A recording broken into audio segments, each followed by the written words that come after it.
Hello guys, welcome back to our MBS ప్రబలమించం YouTube channel. నేను మీ మోడర్ వెంకట శ్రీనాథ్. ఫ్రెండ్స్, అందరికీ ముందుగా రథసప్తమి శుభాకాంక్షలు. ఈ వీడియోలో మనం రథసప్తమి గురించి తెలుసుకుందాం. ఈ వీడియో చాలా ఇంట్రెస్టింగ్గా ఉండబోతుంది కాబట్టి please like, share and subscribe to MBS ప్రబలమించం యూట్యూబ్ ఛానల్. మనం లేట్ చేయకుండా మన వీడియోని అనేది స్టార్ట్ చేద్దాం. Let's go.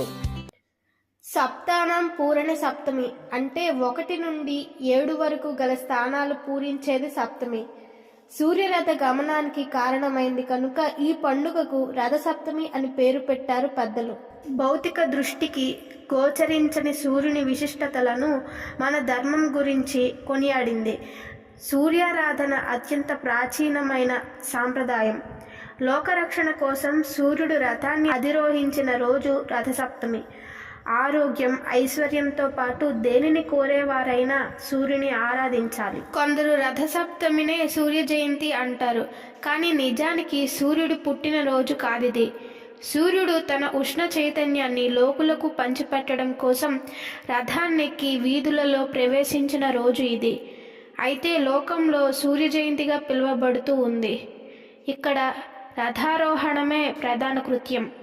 లోకబాంధవ ధర్మానికి సిద్ధపడిన రోజు కనుక రథసప్తమి అయ్యింది. ఇది మామూలు రథం కాదు. దీనికి ఒక్కటే చక్రం, తొడల నుండి కింద భాగం లేని అనూరుడు రథసారథి. ఛందస్సులనే గుర్రాలే ఈ రథాన్ని లాగుతాయి. ఏమాత్రము నిలిచే ఆధారం లేని ఆకాశంలో పయనిస్తుంది ఈ రథం.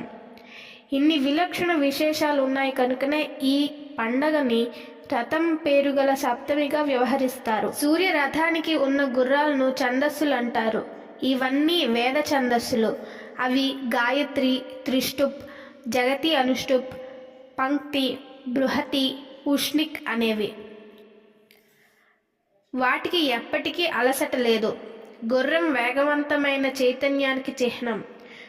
సూర్యుని 7 గుర్రాలు 7 రకాల కాంతి కిరణాల్ని ప్రసరిస్తూ ఉంటాయి కనుక సూర్యకిరణాల్లో 7 రంగులుంటాయి.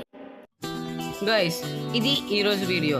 ఈ వీడియో కనుక మీకు నచ్చినట్టయితే please like, share and subscribe to MBS Prapancham YouTube channel. Thanks for watching.